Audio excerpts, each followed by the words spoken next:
Cheers. Okay, ready? Whoa! Okay, Yes. cheers. All right, well, Okay, what's the toast? Chefe.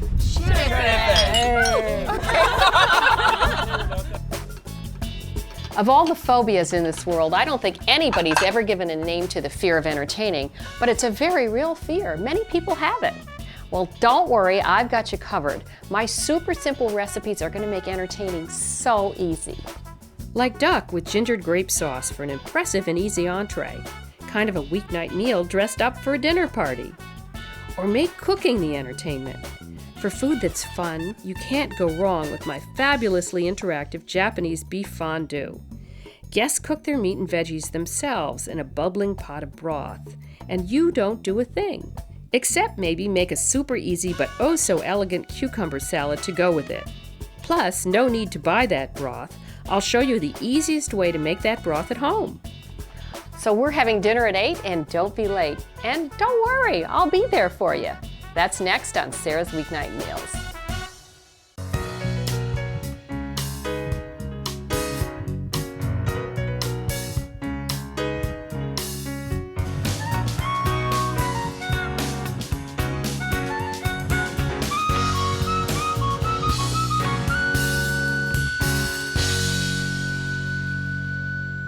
Funding provided by Family owned and Indiana grown, Maple Leaf Farms is a proud sponsor of Sara's Weeknight Meals. Providing a variety of duck products for home kitchens, Maple Leaf Farms Duck helps inspire culinary adventures everywhere. Maple Leaf Farms. Subaru builds vehicles like the versatile Subaru Forester with symmetrical all-wheel drive and plenty of cargo room. A recipe made for whatever the day brings. Subaru, a proud sponsor of Sara's Weeknight Meals. Ezra's Feta Cheese, family made for more than a century.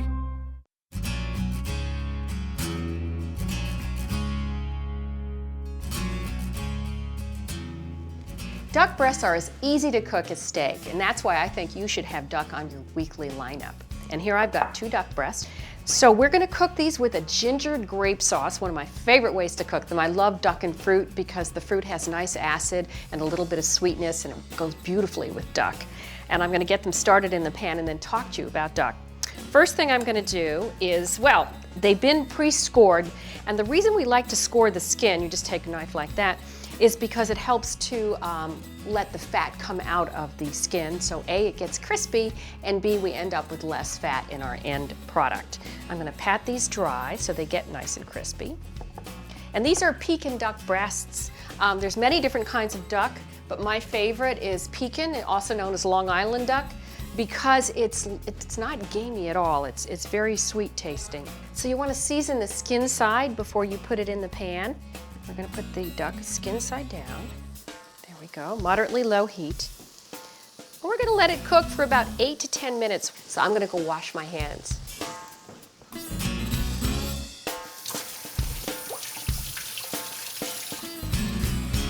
All right, I'm going to grate some ginger and tell you about duck. First of all, duck is not fatty. Yes, there's fat in the skin and under the skin, so if you cook the duck and remove the skin, you have meat that's as lean as white meat chicken.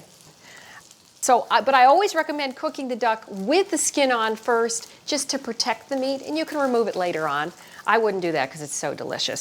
And actually, the fat in duck has some of the same properties as olive oil. It's not all saturated fat.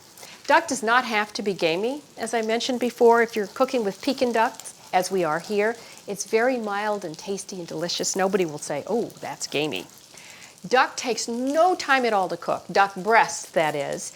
You can cook this whole recipe in 15 minutes. Yikes. And last but not least, there are no salmonella issues with duck. So I'm going to cook this medium rare, and it's going to be delicious that way. All right, so these are just about ready to turn, but I want to show you all the fat that's in there. What this does is it helps to render even more fat out of the skin. So we end up ultimately with less fat in the skin and a crispier skin. All right, so see how wonderfully crispy that looks? These are going to go back in the pan in just a minute. I'm going to dump off almost all of the fat. We're going to leave a little bit in the pan to cook the second side. First, we need to season the second side, the meat side. All right, now they go back in the pan, meat side down. And they take another 4 minutes or so, 2 to 4 minutes, depends on how thick the breasts were. And we just let them finish cooking. Okay, these are done. And I'm gonna make a sauce in the pan and let them rest. Very important to let the juices redistribute so that when I slice the duck in say 5 minutes or so, it will be very moist. Okay, into our pan, you can see that we have all these wonderful brown bits in the bottom of the pan. That's juices that came out of the duck and caramelized, and we want to get those juices back up. So we're going to add some shallots. And if you don't have shallots, you can just use onions, that's fine. And the ginger that we grated here. And we're just going to cook this for a minute in the little bit of duck fat that's still in there. Okay, now I'm going to add my grapes, and I'm going to use green and red grapes. So now we're going to add a little bit of rice vinegar, which is a very mild, tasty vinegar. Boil it and reduce it by half.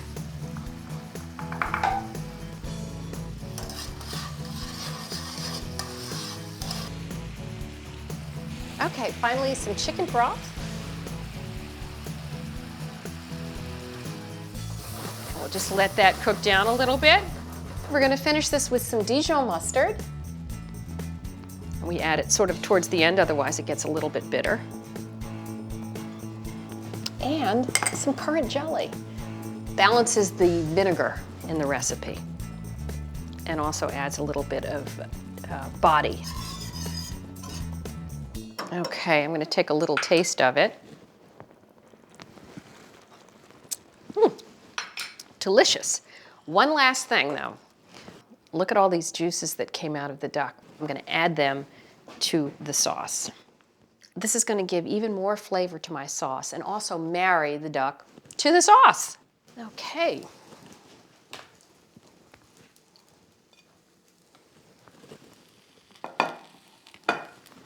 We're going to slice this in thin slices. See how wonderful and juicy this is? Now, one duck breast will feed 2 people. For my husband, I would probably give him the whole duck breast to himself. So let's pretend that this is for my husband. He just loves duck.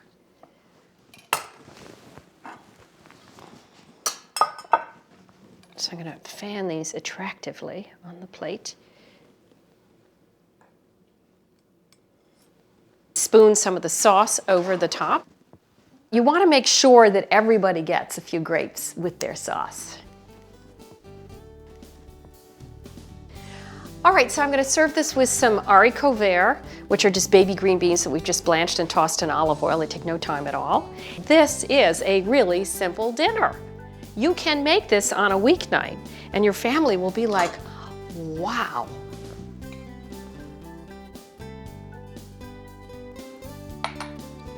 Time to enjoy.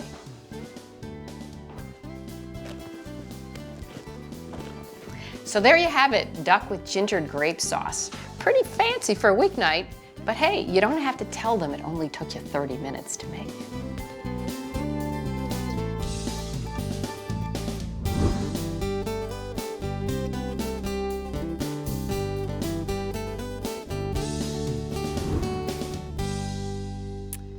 I get many questions from viewers on my website, saramoulton.com. I recently got one from a guy named David who said when he makes his chicken broth, it just doesn't have the right color and it just doesn't have enough flavor. So here's the answer. What he needs to do is add more carrots to his chicken broth and reduce it after he's made it to concentrate the flavor. But you know, making homemade turkey or chicken broth is so easy. Here's how. I'm going to get my stock going.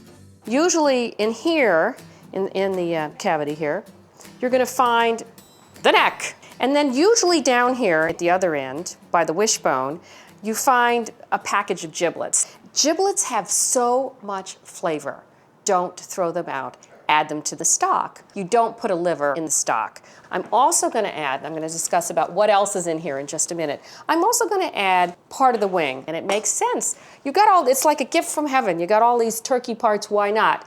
So in here I have my wings, my neck, my giblets, one small onion, one small carrot, one small parsnip, that's my mother-in-law's trick, Esther. And then we also have a celery rib, and then this happy little package of some thyme and some bay leaves. And then I'm going to add just a tiny bit of peppercorns. Now we're going to bring this up to a boil. You don't add any salt at this point. This is just like making a regular stock. This is the principle. Oh, by the way, also cold water to cover by about 2 inches. We're going to bring this up to a boil. And then we turn it down to a simmer, and you're going to see that stuff comes up on the top, which is lovingly called scum. I always wondered what the heck scum was and why it was called scum. It's protein solids. And the stock will throw it out for about the first 10 minutes and just keep skimming it off with a slotted spoon and getting rid of it. And then just eventually we'll stop doing that. You let it simmer. Okay, good. After 2.5 to 3 hours, you will have a very flavorful, lovely stock to work with, either for your gravy, for your stuffing, for whatever you want to do with it. And I've already made some, so I'm just going to bring that on over. And it's, you know, it's not anything, it's hands-on. So why worry about it? It's so simple. And it just seems like such a crime not to take advantage of all those parts that the turkey gives to you.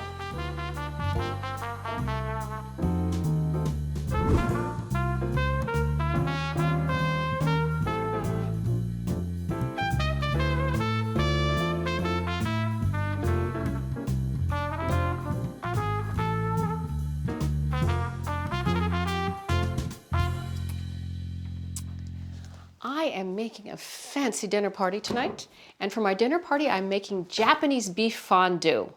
It's loosely based, ooh, I need my second chicken broth. It's loosely based on the Japanese dish called shabu shabu. Isn't that a funny name? But when I say loosely, I mean loosely. What the original recipe is common to many Southeast Asian countries. It is like a hot pot where you cook many vegetables and meats in a big pot of broth.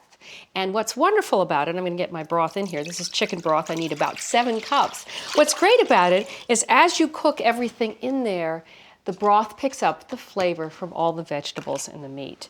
I don't normally like poaching my meat, which is what we're going to do here, our beef. But in this case, because the broth is so flavorful, it's just superb.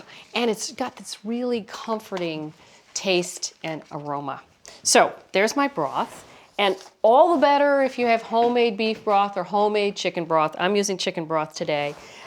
It just has better body from being made homemade. It's got gelatin in it. So now I'm going to add some flavorings. We're going to start by flavoring the broth. So we start with 8 scallions, and this is just going to go in just for 20 minutes, just to give it a sort of an Asian taste.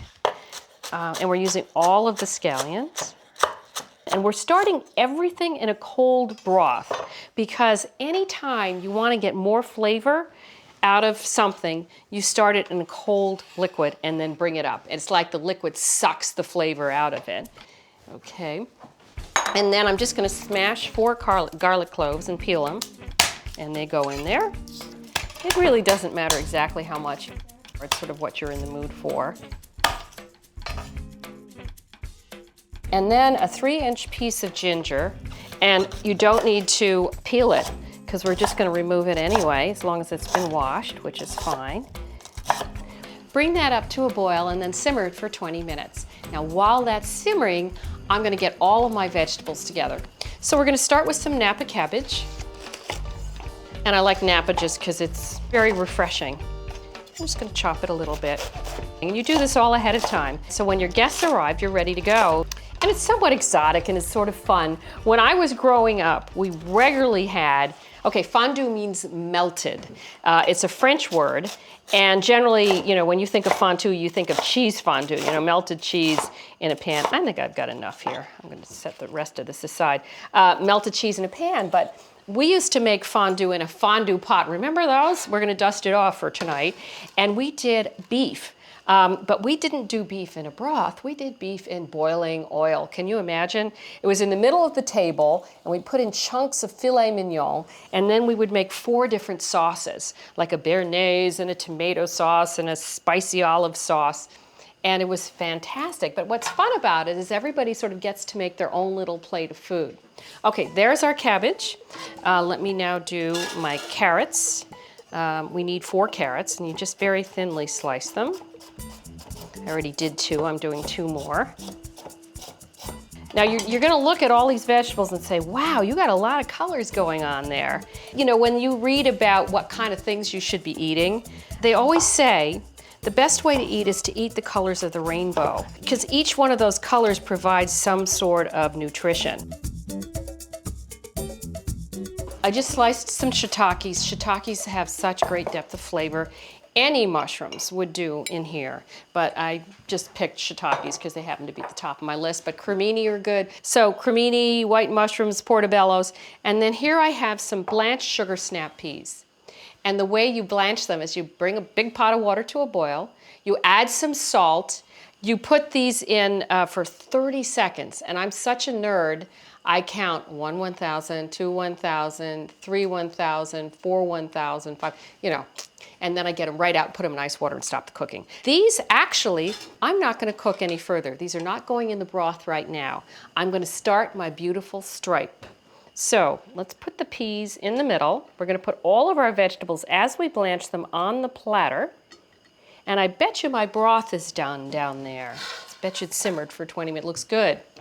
Okay, at this point, I'm gonna take out the aromatics because they've done their job. Thank you, scallions. Thank you, ginger.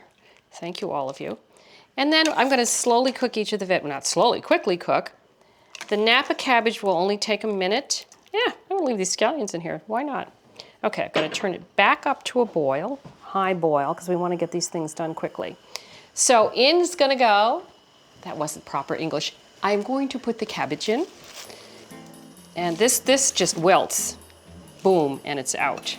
So now the Napa cabbage is adding its flavor to the broth. So wilt, wilt, wilt. Okay, out comes the Napa cabbage and in goes the carrots. And then while the carrots, I don't think the carrots are gonna just take 2 minutes, but while they're cooking, I'm gonna get out my meat and slice it. And we're using a nice steak, we're using a sirloin. Now, usual fashion, what I do is I freeze the meat. It's so much easier to slice meat paper thin when it's been frozen for about 20, 30 minutes. And I'm just gonna slice it. Yeah, it's easier to slice. Let me cut off the excess fat because we're keeping this very lean, lean, lean. The colder it is, I mean without being frozen, you don't want it frozen, the easier it is to work with. And I've got a little platter over there to put this on. Rinse off my hands since I'm just working with raw meat. Okay, so let me get this onto the platter because we're gonna have different colors. This is a very pretty dish. You know how the Japanese, I'm not saying that I'm Japanese, but the Japanese are terrific at the visuals. So I'm sort of channeling that wonderful Japanese energy. You know, when the wrapping is as good as the gift that's inside of it. Okay, out comes my carrots.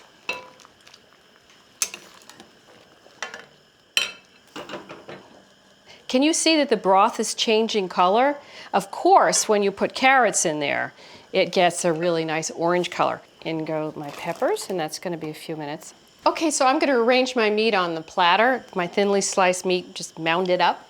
Separate all the pieces so everybody can help themselves. So just grab a piece or two and put it in the broth. There. That's very pretty. I never thought I'd say that about red meat, but that is very pretty. Okay, put this over here. My meat is ready. Bet you my peppers are ready to come out. I'm just gonna put this down here. We're almost done. We have to just do the mushrooms. All right, so let's put this between the 2 greens. We need a little pop of color, although the red is gonna be very nice also. Now you could do any vegetables. Let's say you're in the mood for broccoli. That would be fantastic. Obviously it has to be a big enough vegetable that you're gonna be able to pick up and put in your bowl when we go to serve ourselves. Okay, peppers are done, and then I'm gonna add the mushrooms. And these will take no time at all. There's a sauce that goes with this. The sauce is a wasabi sauce. And here we have it right here. I'll bring it up. It's got sour cream, wasabi, dry mustard, salt, chives. The recipe's on the website. But you can buy wasabi in powdered form, which comes in a jar like this. Oops, and it has a lid on it. But you can see it's powder inside, and there's instructions on the side. You just add water to it to resuscitate it. You can buy the tube kind, which you squeeze out. Those, however, ready, fasten your seatbelt. Neither one of those products is actually wasabi. What these products are made out of is ground horseradish and green food coloring.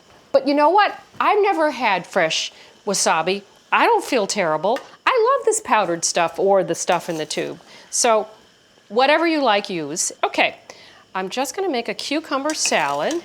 I'll leave a few guys floating around. Who cares? And put peppers. Isn't that beautiful? See what I mean?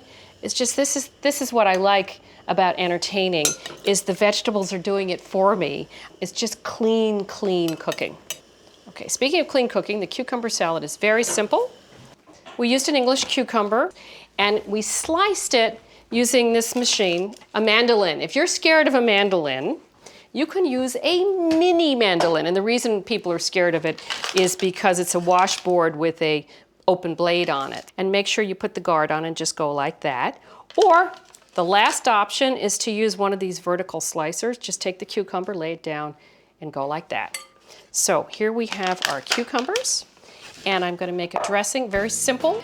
You take some rice vinegar and you add a half a teaspoon of sugar and heat it up until the sugar's dissolved, and then let it cool. And then we're gonna add a teaspoon of soy sauce and a half a teaspoon of toasted sesame oil. And there we go. Wow, that was a complicated dressing now, wasn't it? So I'm gonna pour this over my cucumbers. Isn't that a pretty way to present them? So there we go, that was it. And I'm gonna put it in here. Of course, being me, I would probably add some red pepper flakes too, because I wanna add hot stuff to everything. But I'll take pity on my guests because we already have the wasabi cream, and that's plenty hot. And pour the dressing over. And we've got our broth, we've got our vegetables, we've got our beef. My guests will be coming soon. I'm gonna go set the table.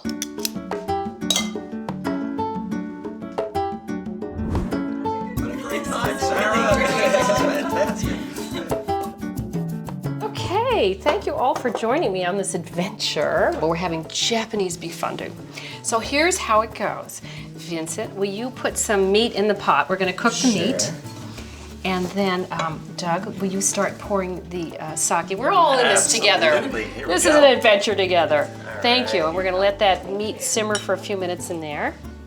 And yeah, go ahead, that's good. Okay, now, Vincent, if you'll take a few of each vegetable. Yes, I will. And use those tongs. And just take whatever you want. Maybe you don't like mushrooms. Now, let me ask you all, have you ever done anything silly like this before? I like fun meals where you get to It's do a stuff. participatory You're not meal. just served, you actually Okay. get to make your own meal. Right. So this is fun. Okay, so now you've got your vegetables in there. I'm gonna put some broth on and we'll get the meat out in just a second. Thank you. So the idea is you put the hot broth on top. Yes. And Nice now, nutritionist meal. why don't you put, even though you haven't got the meat yet, it's coming, take a little bit of my wasabi cream. All right. Doug, you're very There you good go. with that. You look like you've done it That's a lot. I'm hungry. So has anybody here ever had any dish like this? Actually, I've had shabu shabu before. And how did it compare to this? It's very similar. Really? Yeah. Is there a trick to know how long you keep the beef in, or you just drop it in? I'm guessing.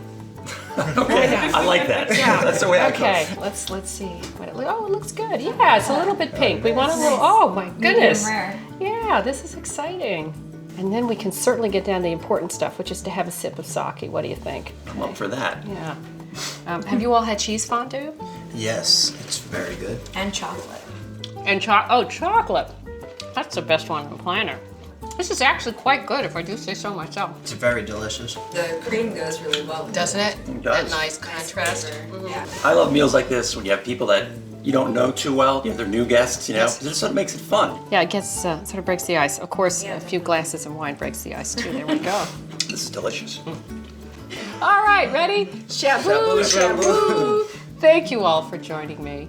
Thanks for joining me on Sarah's Weeknight Meals. I'm Sara Moulton. I'll see you next time for some more fun. What a great time, Sarah. This is fantastic. Yeah, It's actually really good. I love it. It's actually really.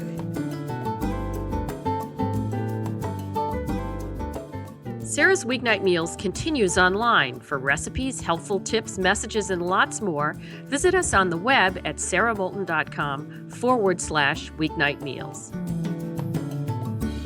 Funding provided by Family owned and Indiana grown, Maple Leaf Farms is a proud sponsor of Sarah's Weeknight Meals. Providing a variety of duck products for home kitchens, Maple Leaf Farms Duck helps inspire culinary adventures everywhere. Maple Leaf Farms. Subaru builds vehicles like the versatile Subaru Forester with symmetrical all-wheel drive and plenty of cargo room. A recipe made for whatever the day brings. Subaru, a proud sponsor of Sarah's Weeknight Meals. Ezra's Feta Cheese, family made for more than a century.